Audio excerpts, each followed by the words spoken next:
ఏమిటి ఎవరు మీరు? ఎందుకు ఇలా అయ్యారు? చెప్పండి అమ్మా, చెప్పండి.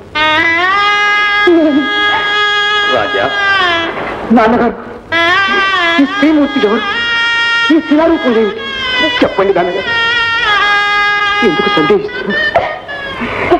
ఈ పుణ్యమూర్తిని చూస్తుంటే నాలో ఏదో తెలియని బాధ, తెలియని మమత, ఏదో పాశం, ఎన్నాళ్ళ నుంచో నా హృదయంలో అడిగి ఉన్న అభిమానం పొంగుతున్నది నాన్నగారు.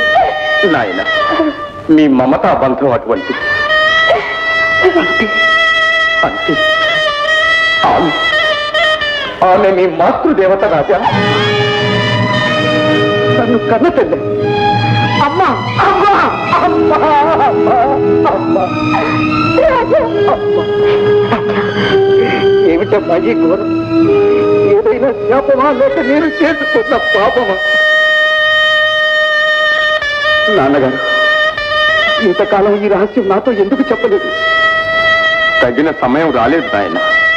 ఇంతకు నా మాతృమూర్తికి దురవస్థ ఎందుకు సంభవించి ఆమెకు తొలిరూపు వచ్చే మార్గమే లేదా? రాజా, అదంతా ఒక పెద్ద కథ, చెబుతాను విని. అమ్మా, నా కోసం ఎంత త్యాగం చేసావమ్మా.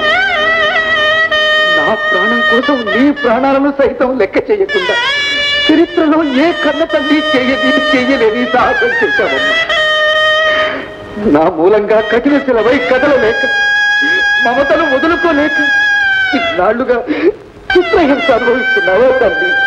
అమ్మా, నాన్నగారు, నా ప్రాణాలు ధారపులైనా సరే నా తల్లికి దురవస్థ నుండి విముక్తి కలిగిస్తాం. సంపూర్ణ మానవాకృతి రప్పించి ఆమె అమృత హస్తాల నానవలు ఇంతకాలం నేను పోగొట్టుకున్న మాతృ ప్రేమను తవి చూస్తాను. చెప్పండి నాన్నగారు, చెప్పండి. ఆమెకు తొలిరూపు వచ్చే మార్గం చెప్పండి. జరిగినది విన్నావుగా. ఆ మకర కుండలుడనే మాంత్రికుణ్ణి వధిస్తేనే కానీ ఆమె శాపం పోతుంది. అది నీకు 30 సంవత్సరాలు పూర్తి కాకుండానే జరగాలి.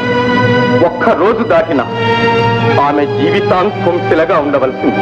నాన్నగారు, ఇప్పుడే పెడతాను. ఆ మకర కుండలుడు ఎక్కడున్నా సరే వాడిని హతమారుస్తాను. అనుకుంటున్నాయినా నువ్వు ఎక్కడికి వెళ్ళదు.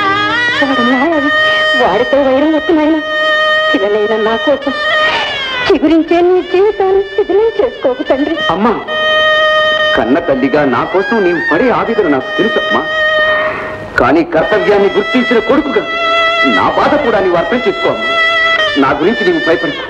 నీ ఆశీర్వాదం ఉంటే నేను ఏదైనా సాధిస్తాను. నన్ను దీవించి పంపమ్మా.